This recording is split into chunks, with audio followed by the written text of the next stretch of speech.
Ayan. So, nung nakaraan po ay tinapik po natin yung ano kaya ang tinapik natin? May makakasagot ba sa comment box or sa message box? Tungkol saan kaya yung tinapik natin nung nakaraan? Ito po ay patungkol sa salita ng Diyos. Ayan. So, yung how to study and understand the Word of God. So, wait lang po. Ayan. Clear naman po. Mag-heart nga po kayo. Ayan, clear naman. So, napag-aralan po natin nung nakaraan yung tungkol po sa pag-aaral po at understand ng Bible. So, maganda pong isunod sa pag-aaral po natin ngayon ay ang title po ay Obey or Disobey.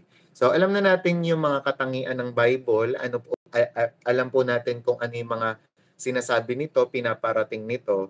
Ngayon, ang pinakamagandang tukuyin natin or pag-usapan natin ay ito po ba ay i-obey natin or i-disobey. Sa Tagalog po, susundin o susuwayin. Ayan. And yung subtitle po dyan ay What Happens When We Obey God and What Happens When We Don't. Ano po bang nangyayari kapag po ang salita ng Diyos ay sinusunod natin at ano rin ang nangyayari kapag sinusuway po natin ito. Okay, kaya sabi nga po dito, sa ating introduction, ang obedience daw po natin at disobedience ay hindi lang religious words. Sila po ay spiritual realities, 'di ba, na nagmo-mold at nagsha-shape po ng ating direksyon sa buhay. 'Di ba? At araw-araw po nahaharap po tayo sa mga pagpili, 'di ba? Tulad po ng susunod ba ako o I will go on my own way. Ayan. Dito po, nung nabasa ko po ito, naalala ko po tuloy yung kanta po actually hindi niya kanta, pero kinanta niya na lang din, si Elvis Presley, 'di ba, yung kilalang rock star noon, 'di ba, King of Rock, 'di ba, nakilala rin ni Bishop Paul na ano po, dati kasi Christian po siya at kumakanta po siya sa Panginoon. Pero it so happen, dahil napunta po siya sa entertainment, natigil po yung pagsunod niya kay Lord. Tapos hindi na po siya kumakanta kay Lord. Tapos sa dulo ng buhay po niya, kinanta po niya yung kinakanta po ninyo sa video okay nun yung I did it my way. Tas after nga po nun, doon na po namatay si Elvis Presley. Tas napaka-strange lang po, napaka-misteryoso. Kasi sa mga video okay noon, kapag daw kinakanta yan, may mga iba, hindi ko naman nila lahat, may mga iba namamatay o kaya naman yun nga, pinapatay po sila. Ewan ko, may something dun sa kanta na yon. Pero kapag pinag-aralan mo na kasi, yung kanta na yon, yun po yung ang sinasabi po dun sa kanta na yon, yung buhay niya ay ginawa niya sa sarili niyang paraan. Na dapat po ay pray, di ba? Na bawat isa po sa atin, wag pong mangyari po yun sa atin, di ba? Na yung buhay natin, gagawin lang natin sa sarili nating kaparaanan. Kasi kapag sa sarili nating kaparaanan, mapapahamak lang po tayo. Pero kapag ginawa natin yung kalooban ng Diyos, sa paraan ng Diyos, yung buhay po natin, dyan po tayo mabe-bless. And yung mga susunod pa po na pag-aaralan po natin, malalaman nyo kung ano yung nangyayari kapag nag-obey tayo or nag-disobey. Pero umpisahan po natin sa what happens when we obey God. So pakinggan po natin to, napakahalaga po nito. Ano nangyayari kapag sumusunod tayo sa Diyos? Ayan. So una, we experience God's blessing. Ayan. Kapag sumusunod tayo sa Diyos, ano daw ang nangyayari? Na-experience daw po natin yung pagpapala ng Diyos. Amen? Sino ang gusto ng pagpapala? Mag-heart. Ayan. So kung gusto po natin ng pagpapala ng Diyos, ay dapat po sundin natin ang mga utos ng Diyos. Sundin po natin yung mga kaparaanan niya at saka yung mga gusto niya. Sabi po kasi sa Deuteronomy 28:1 to 6, if you fully obey, actually 1 to 6 yan, pero pinutol na lang natin.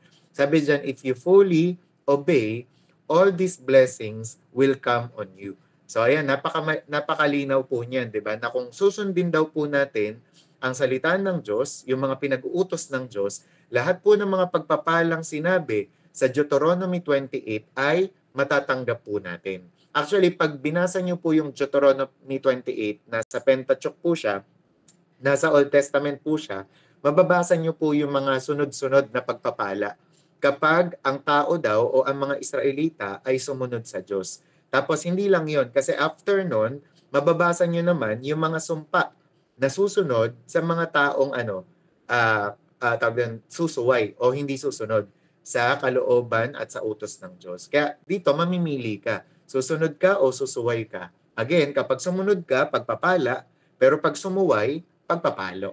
Di ba? Kaya sabi nga dito, obedience releases blessings. Merong kapangyarihan sa pag-obey natin at sa pagsunod natin na nire-release po nito yung bawat pagpapala ng Diyos sa buhay po natin. Yung parang kumbaga automatic na sino po dito yung naka-try na po ng bendo machine o kaya naman yung alam niyo po yung hinuhulugan na sa mga Pixie Forest o kaya naman sa Excite na mga bendo. 'Di ba kapag hinulugan mo 'yon, 'di ba, may lalabas na mga for example, yung mga coins o kaya naman yung mga tawag doon candies o yung iba yung mga stuffed toy, 'di ba? Parang ganun din daw po sa mga pagsunod natin. Once na sumunod tayo, automatically yung mga pagpapala bumubuhos sa atin, 'di ba? At bumabagsak sa atin.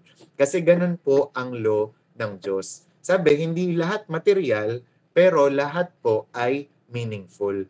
Kapag po tayo sumusunod sa Diyos, meron siyang pagpapala na ginagawa po sa atin. Again, hindi lahat material, pero sigurado ito po ay meaningful, 'di ba? Pwedeng pagpalain ka niya financially, materially, physically, and spiritually. Pero ang pinaka-sure talaga dyan, pag sumunod ka, tatanggapin mo yung blessing ni Lord. Kaya kung ako sa iyo, di ba, ay sumunod na tayo sa Panginoon. And syempre, aabangan natin yung mga susunod pa na sasabihin dito. Kaya ang example po nito ay si Abraham.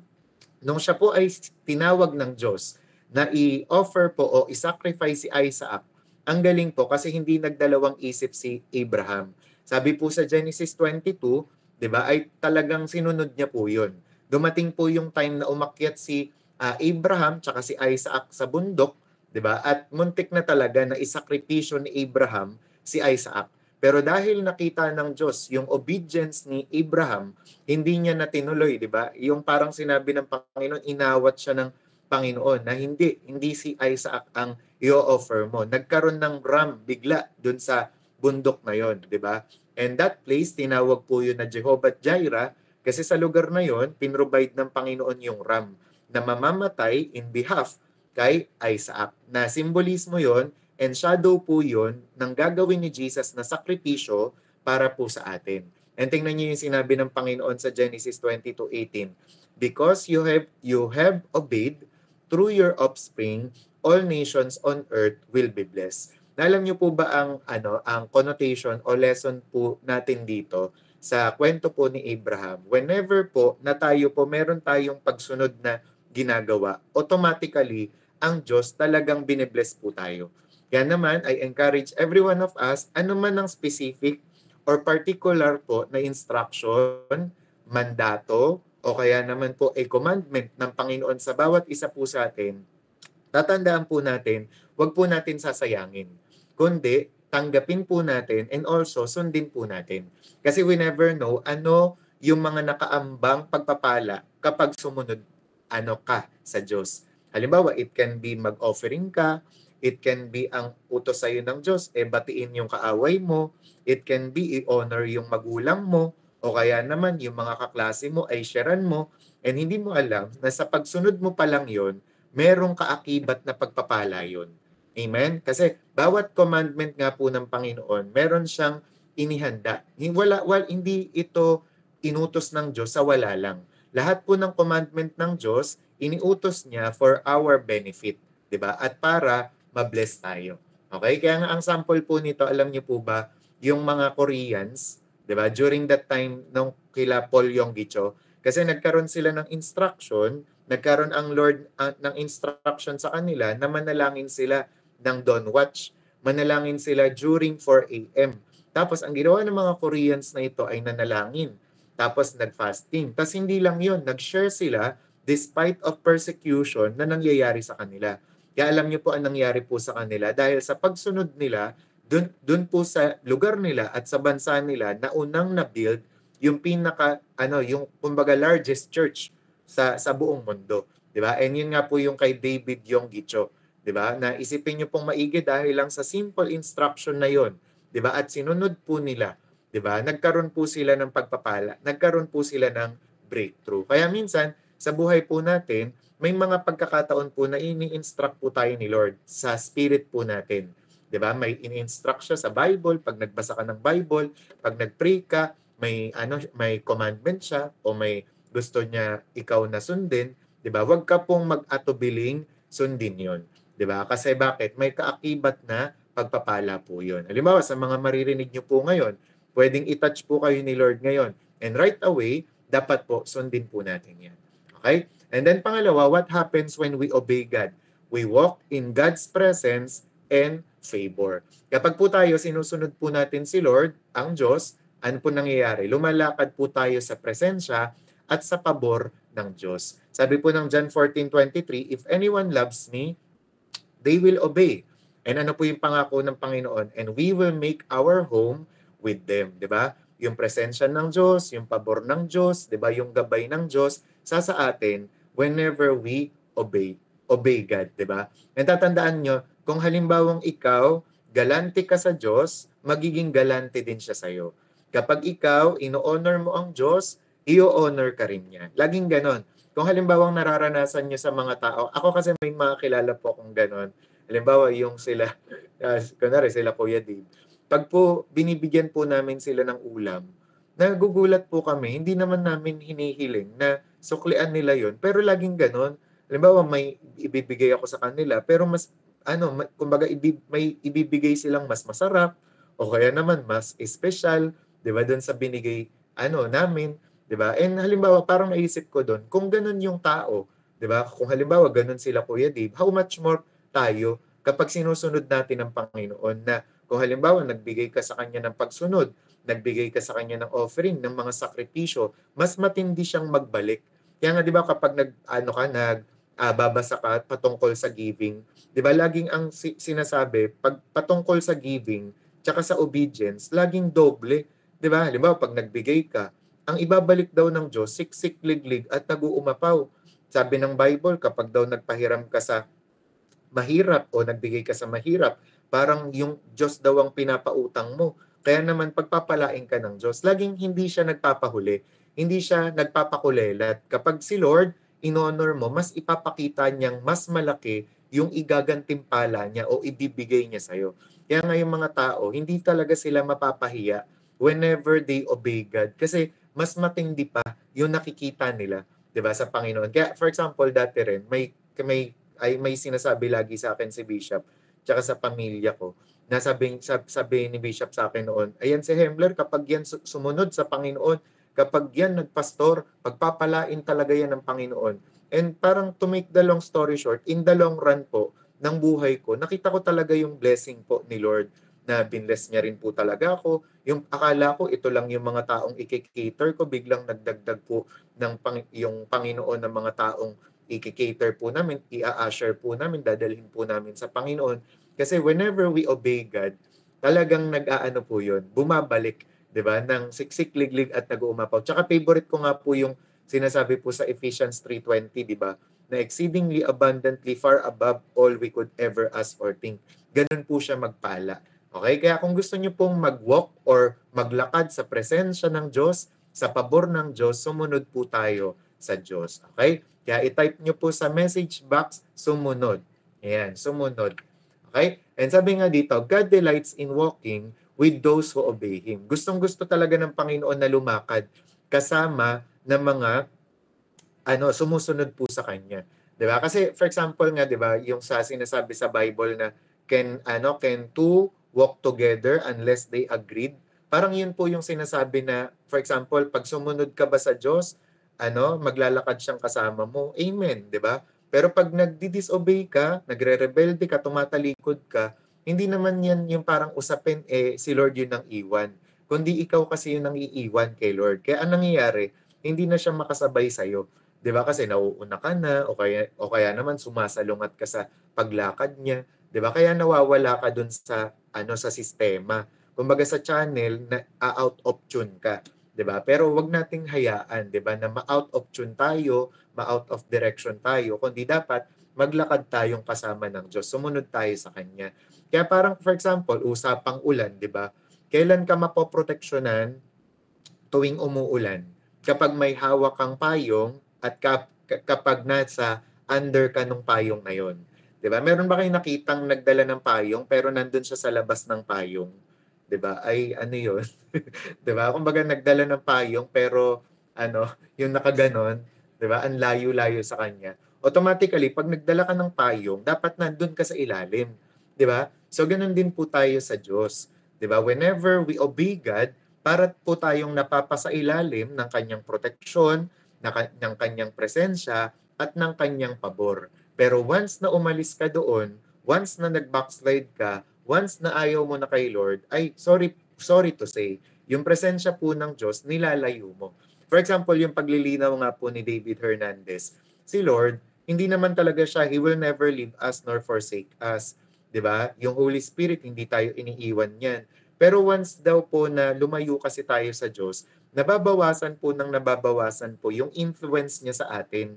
Ibig sabihin, dinadie down mo yung influensya, yung kapangyarihan ng Diyos sa'yo. Pero kung gusto mo daw na maging malakas yung power ni Lord sa'yo, mas malakas yung presence niya sa'yo, maging under ka po ng presence ni Lord. Sumunod ka sa mga gusto po niya. Sumunod ka sa mga utos po niya. Amen? Amen. Okay? Kaya tingnan niyo po 'to, nakakatuwa po itong si Lite, nalimutan ko yung ano niya, isa siyang ano po, na panood ko 'to sa yung sa Torchlighter. Isa po siyang Kristiyano na Olympian or athlete. Pinatatakbo kasi siya ng Sunday. Pero dahil may stand siya, hindi siya tumakbo ng Sunday. Kaya naman ang nangyari, to make the long story short, dun po sa grand finals nila na sinalihan niya, in-honor po siya ni Lord, siya pa ang nanalo doon. Minamak kasi siya na, ay, ang KJ mo naman, ang OA mo naman, ang corny mo naman, ano nga to, yung kumbaga parang competition nga to, dapat i-excuse mo na lang sarili mo sa pagsisimba. Pero dahil may stand siya, 'di ba? In-honor po siya ng Diyos sa dulo. Kaya siya pa yung naging gold medalist, 'di ba? Tapos after po no, naging missionary po siya. Tapos marami pong sumunod sa Panginoon dahil po sa kanya. Maraming mga atleta. Ayun, Eric Liddell po. Ayan, si Eric Liddell. Ayan. So salamat po Sister Rachel. Ayan, 'di ba? So dahil sa pagsunod niya, marami po siyang na-inspire na sumunod din po sa Panginoon. Kaya alam nyo, every time na sumusunod po tayo kay Lord, 'di ba? Ang laking nagiging impact po nun sa mga tao sa paligid natin. And at the same time, si Lord, ino-honor niya po tayo pabalik. Okay? Kaya kung sino man po yung gusto ng pabor, ng presensya ng Diyos dito ay sumunod sa Panginoon. Amen?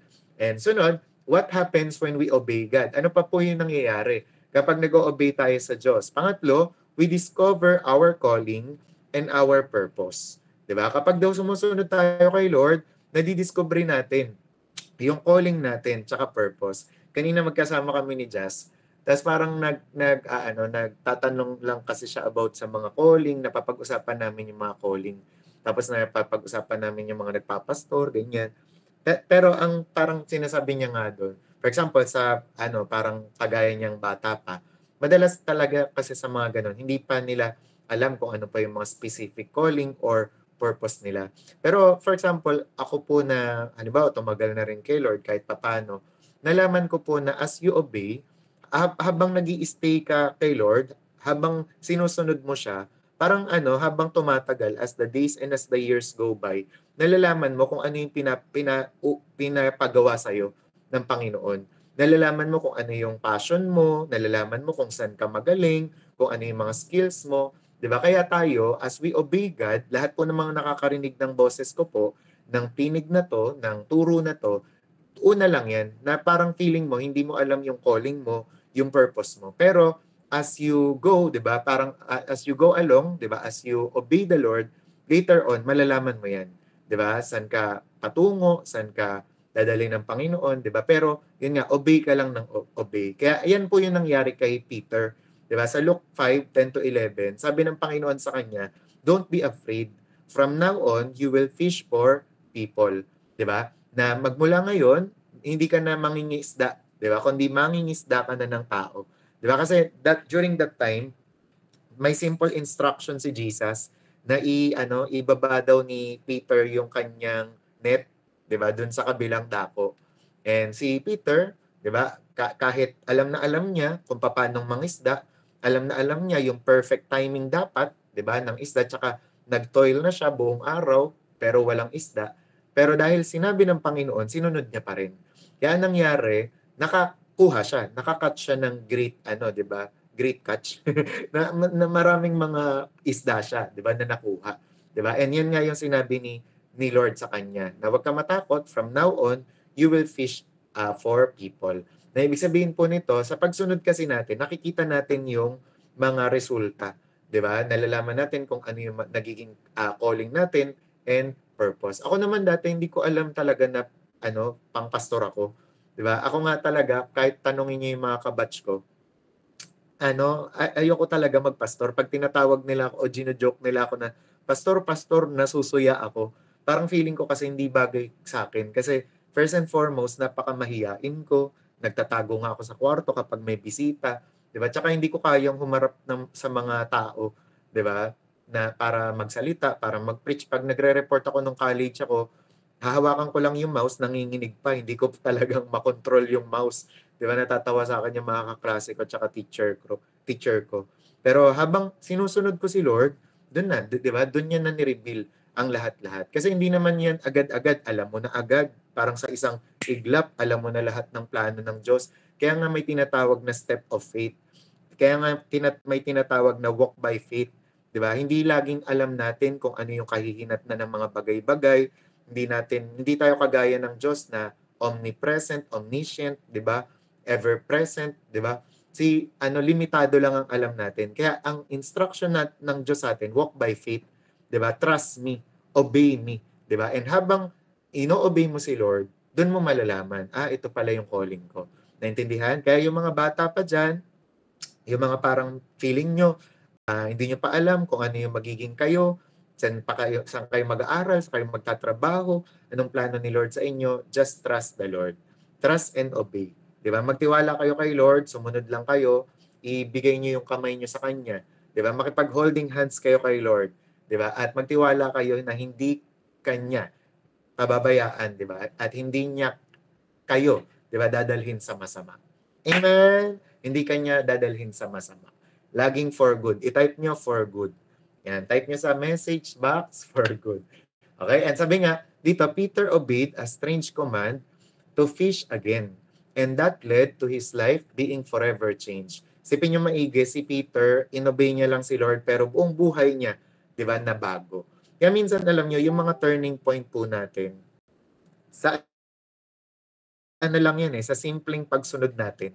'Di ba, na halimbawa may mga, yung kumbaga parang praise God, may mga tumutugon sa pagiging teacher, praise God, may mga tumugon na pastor, praise God, may mga tumugon na leading servant, 'di ba? And sa pag-obey nila, hindi nila alam na ganun pala yung mga magiging resulta. Okay? So, I encourage everyone na maging masunurin po tayo sa Panginoon. Naalala ko noon, sabi nila Ate Beck, mag-isip daw kami ng purpose statement, kung ano daw yung magiging purpose statement namin, o kaya naman kung ano yung gusto namin na parang marinig kay Lord pagdating namin sa langit.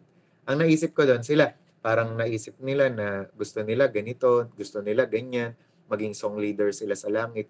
Pero ako noon, ang pangarap ko lang, parang gusto ko sana pag nagkita kami ni Lord, ang masabi niya sa akin, ay ito yung anak ko na napakamasunurin. Ito yung anak kong pinakamasunurin sa lahat, 'di ba? Masyado akong ambisyoso, pero ganoon talaga. Parang gusto ko ganoon yung sabihin sa akin ni Lord pag nagkita na kami, 'di ba? Na parang gusto ko marinig sa kanya na sa lahat ng inutos ko wala tong sinuway, 'di ba? Lahat sinunod niya, 'di ba? And how I wish, 'di ba? Lahat po tayo ganoon.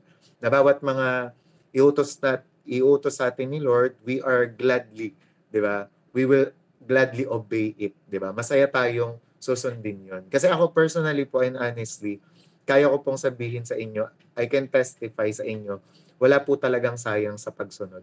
Lahat ng mga ginawa ko pong pagsunod kay Lord, hindi ko nakita na sayang.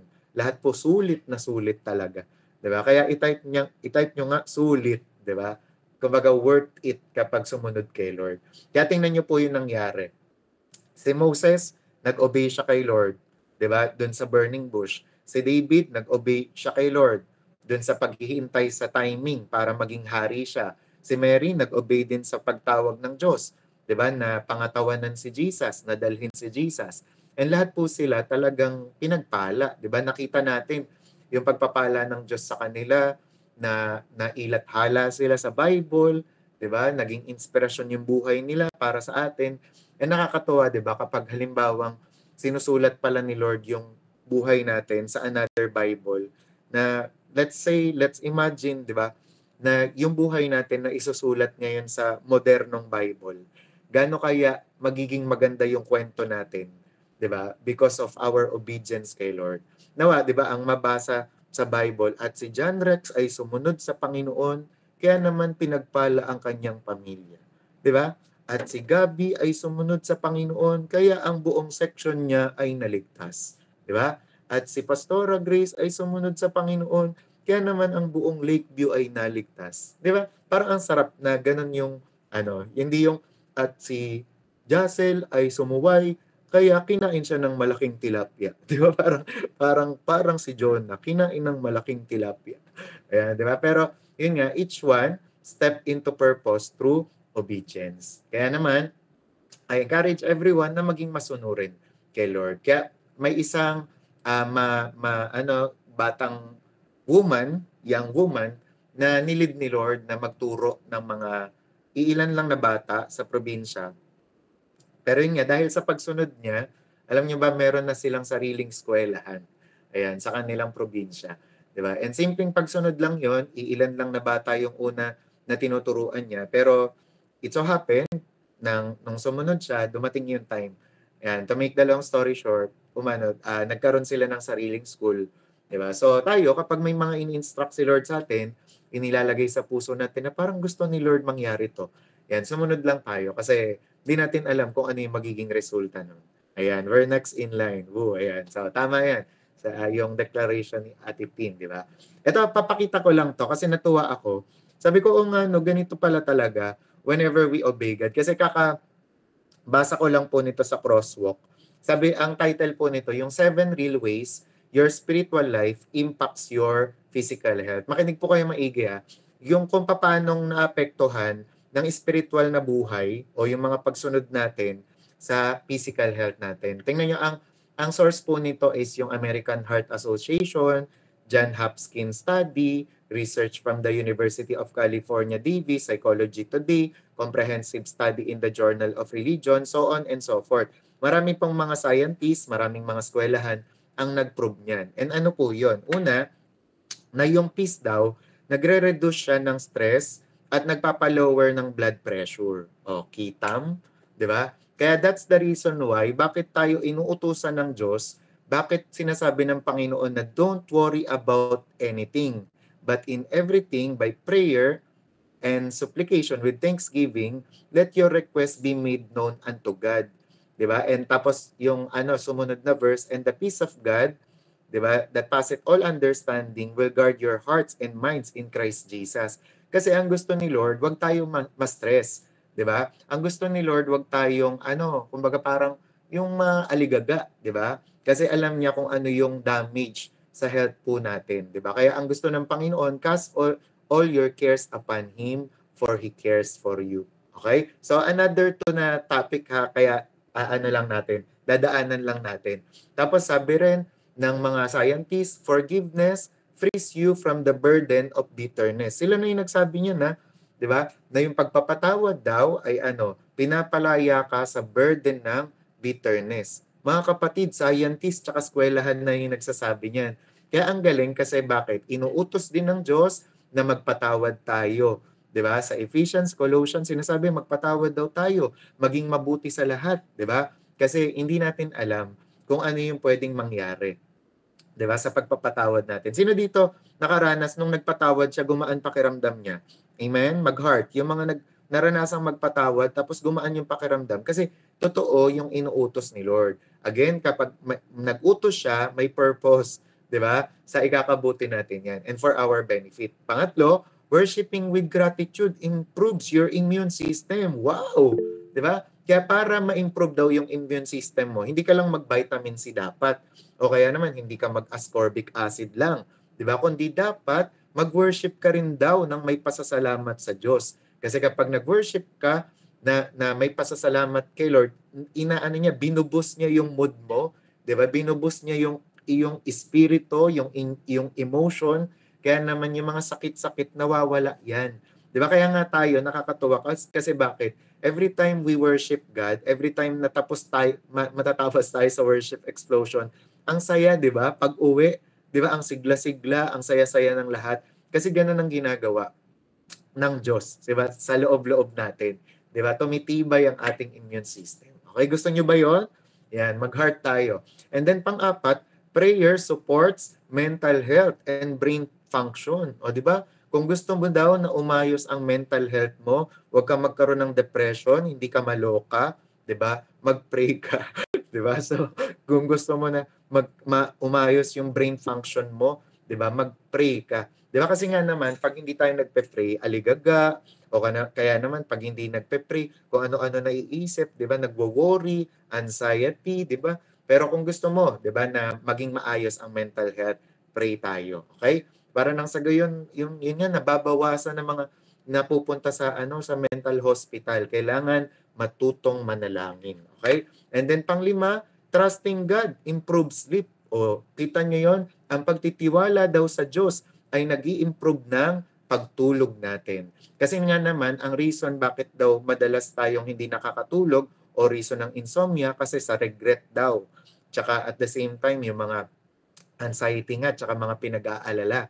Pero kapag nagtiwala ka daw sa Diyos, may improve yung pagtulog mo. Okay? Hindi mo na kailangan uminom ng sleeping pills. Okay? Magtiwala ka lang sa Diyos. And also, living purposefully encourages healthy choices. 'Di ba? Kasi naalala niyo yung sabi ng Panginoon na your body is the temple of the Holy Spirit. Kapag daw 'yon sinunod natin, isinapuso natin, 'di ba? May encourage daw tayo na na mag-choose or pumili ng mga healthy choices. Diyan daw tayo magiging maingat sa mga kinakain natin, mag-exercise na daw tayo, aayusin na daw natin yung buhay natin at katawan kasi alam natin that we are the temple of the Holy Spirit. Ang galing, no? Lahat ng yan may scripture, di ba, nakaakibat. And pangpito, ito nagustuhan ko to, church communities reduce loneliness. Amen? Mag-amen tayo dyan, magpalakpakan tayo. Di ba? Kasi totoo naman talaga yan. Kapag may sinasamahan kang church, pag may sinasamahan kang light group, pag meron kang mga kabarkada, kaibigan sa church, sa Panginoon, meron kang tinatawag na support group. 'Di ba? Merong magpe-pray sa iyo, merong may mananalangin sa iyo, merong may makikitawa sa iyo, merong may makikiramay, makikiiyak sa iyo, at ang nangyayari, nagiging malakas ka. And it reduce your loneliness. Naiiwasan mong maging malungkot. Pero subukan mong mag-isa, subukan mong magmukmok sa sulok, ay talaga naman, lulungkot ka talaga. Kaya sa mga nakakarinig po ng boses ko, ng tinig na to, mag-church na po tayo. Amen? Diba? Hindi po kalooban ng Diyos na nasa bahay lang. Mag-church po tayo nang sa gayon, ma-practice po natin, ma-exercise po natin yung sinasabi sa Bible na love one another, forgive one another, bear one another's burden, diba? Pray for one another, pray for each other. Kaya let's church, diba? So i-message na po natin sa message box, tara na. Ayan, tara na. I-chat nyo po, tara na. Okay? And then, ngayon, mabilis na po to. So we have 7 minutes na lang, 6 minutes na lang. So what happens naman when we disobey or rebel against God? So ano naman nangyayari kapag nagre-rebelde tayo o hindi tayo sumusunod sa Diyos? Number 1, we miss God's best and face consequences. 'Di ba? Ayan yung nakakalungkot. Sa Deuteronomy 28:15, if you do not obey, all these curses will come on you. And alam niyo nakakalungkot, kanina po nag-ABCI po kasi kami. Sabi nung mga pastor doon, tsaka yung bishop doon, it's very alarming na sa Pilipinas, napakarami daw po ang cases ng HIV. Yan, grabe po, no? Nasa 54% ba, kung hindi po ako nagkakamali, ang may kaso ng HIV. And alam niyo po ang nangyayari? Bakit daw po nagkaka-HIV? Kasi resulta daw po yun ng mga same-sex po na pagsisex po. Yung mga same-sex na intercourse, 'di ba? Yung parang lalaki sa lalaki, babae sa babae, nakakalungkot po. And alam niyo kung sino po ang mga biktima? 15 years old to 25 years old na kabataan ang may HIV, 'di ba? Kaya nakakalungkot. This is very alarming na kailangan po nating ipag-pray, ipanalangin, and kung alam mo na mali yun, 'di ba? Wag na po nating gawin, 'di ba? Kasi yun nga, tingnan niyo tong sinasabi ng Deuteronomy 28:15, if you do not obey, all these curses will come on you. Eh nakakalungkot kasi yung ibang kaso pagka ganun, nagiging terminal yun eh. 'Di ba? Parang doon na sasawi yung buhay, 'di ba? Kaya we need to pray sa buong Pilipinas and also sa mga kabataan natin.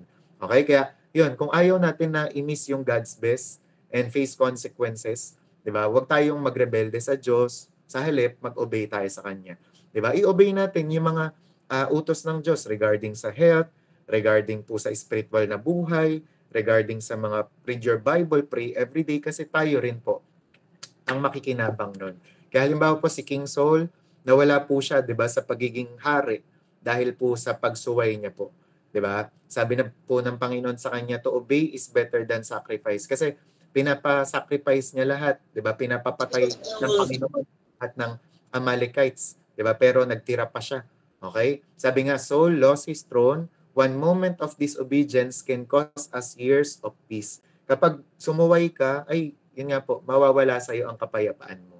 Okay? And pangalawa, we distance ourselves from God's presence. And ayaw po natin yan, di ba? Kasi sabi ng Isaiah 59:2, your iniquities have separated you from your God. Di ba? Ibig sabihin po nito, lumalayo ang presensya ng Diyos kapag po tayo ay sumusuway sa Kanya. Hindi, I mean, hindi po siya yung lumalayo. Tayo ang lumalayo sa Diyos. 'Di ba? Kaya yung protection, 'di ba? Remember Jonah, kailan lang naman siya 'di ba? Yung kumbaga binagyo tapos yun nga nilunok ng malaking isda nung wala na siya sa Diyos, nung lumayo siya sa Diyos. Kaya kung ayaw po nating maranasan 'yon, lapit po tayo sa Diyos. Sunod tayo sa Diyos. And sabi, God doesn't leave us. Sabi, we leave Him through sin. Okay? Kaya naman, iwasan po natin yon. Kaya for example, ang illustration nga po dyan is yung araw, di ba? Pag yung araw, sinikatan ka, di ba? Doon mo makikita na may araw. Oo, may araw. Pero once na tinaguan mo yung araw, di ba? Kagaya nung kunwari, sa lalaking ito, pag pumunta siya doon sa parting madilim, kung saan walang araw, talagang may experience niya yung kadiliman. Ganon din daw tayo sa Diyos. Di ba? Parang simpleng illustration siya na kapag lumayo tayo sa liwanag ng Diyos, mararanasan natin yung kadiliman. Pero kung gusto natin, lifetime tayong lumiwanag, lifetime tayong maglakad sa kanyang liwanag, ay tumapat tayo sa kanya. Mag-obey tayo sa kanya. Amen? Thumbs up ba doon? Amen. Okay? And kagaya nga po, ayan, si kay Jonah, wag po natin siyang gagayahin. Kaya kung susunod man tayo, si Jonah kasi ang picture niyan, yung parang obedience, 'di ba? Or yung calling is sweeter the second time around. Pero kung kaya natin, kung magagawa natin na sa una pa lang, sumunod na tayo, sumunod na tayo. Naalala ko nga nung nagba-Bible school pa kami, may pastor na nagte-testify sa amin. Dati kasi, pinagpapastor daw siya ni Lord. Kaso anong nangyari sa kanya, tumakas siya. And it so happened na, yun nga, nabangga daw siya. Tapos, dumating yung time na pilay siya. Then, na-realize niya na tinatawag daw talaga siya ni Lord.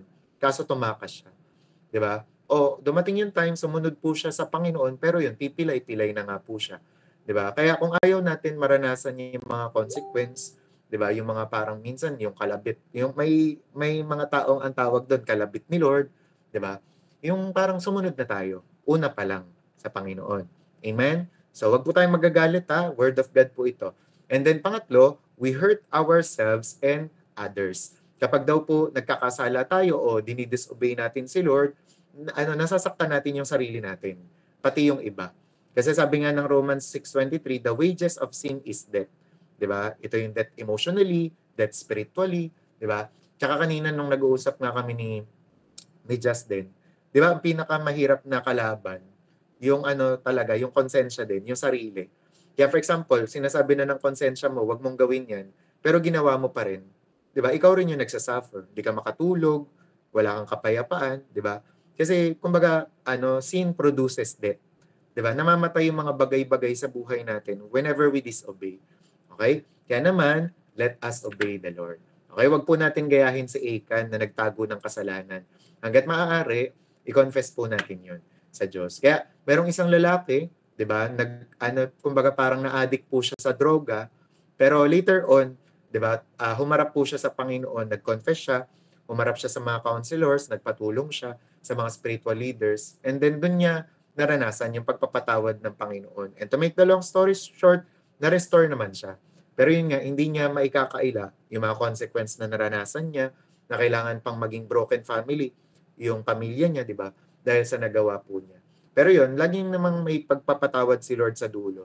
Di ba? Pero kung gusto natin na maiwasan po yung mga consequence, ay una pa lang, sumunod na tayo kay Lord. Okay? So pwede ba nating i-type una pa lang? Okay? Sa una pa lang. Ibig sabihin nito, pag may sinasabi si Lord, una pa lang, gawin na natin. Okay, kaya sa conclusion po natin, when we obey God, we walk in blessing, purpose, and intimacy with Him. Okay, yun po ang nangyayari. Kapag po sumusunod tayo sa Diyos, may blessing tayo. Di ba? May purpose tayo at nagiging close tayo sa Kanya. Pero kapag sumusuway tayo, when we disobey, we walk into pain, loss, and distance from Him. Napapalayo pa tayo. Pero kung ayaw niyong mangyari po yon, obey na po tayo kay Lord. Pero ito po ang maganda po ito, ang good news. Pero alam niyo po ang good news na binibigay pa rin po sa atin ni Lord, God is always ready to restore. Amen? Kung meron man tayong nagawa, di ba, meron man tayong pagre-rebelding nagawa, meron man tayong pagkukulang sa Diyos, di ba, pasaway man tayo nung una, pero God is always ready to restore. Sabi po ng 1 John 1:9, no, may hope pa rin. Sabi, if we confess our sins, He is faithful and just to forgive us our sins and to cleanse us from all unrighteousness. Yan, ibig sabihin, pwede pa rin po tayong mapatawad. Pwede pa rin tayong magkaroon ng second chance. Di ba? Pwede pa rin tayong bumawi. Amen? Kaya kung naririnig mo tong boses na to, naririnig mo tong pangangaral na to ngayon, it's time to obey God. Trust and obey. Di ba? For there's no other way than to happy in Jesus, but to trust and obey. Kaya ang question natin for tonight, pag-isipan yung maigi ngayong gabi na to, saang area po ng buhay nyo ang may tinatawag si Lord na sundin mo? Meron ba siyang particular or specific commandment sa'yo? Yan. I encourage you guys, i-obey na natin. And pangalawa, have I been ignoring or resisting His voice? May tinig siya pero nire-resist mo? May sinasabi siya pero ayaw mong gawin? Yan, it's time to obey the Lord. Do not harden your heart. And lastly, will I say yes to God today? Mag-yes ka ba sa kanyang mga pinag-uutos? Okay, so it's time to say yes. Amen? So i-type natin, yes. Ayan. So kapag pinapatawad ka, yun, kapag ikaw ay pinapahayo, kapag ikaw ay pinapa-offering, kapag ikaw ay pinapa-honor na magulang mo, pinapabati yung kapitbahay mo, sundin mo. Kasi para sa'yo yan. Okay? So, yun lang po. To God be the glory. Okay. Ayan. So, tayo na po ngayon ay mananalangin. Okay, so wag mo na po kayo aalis. Pray muna po tayo ulit.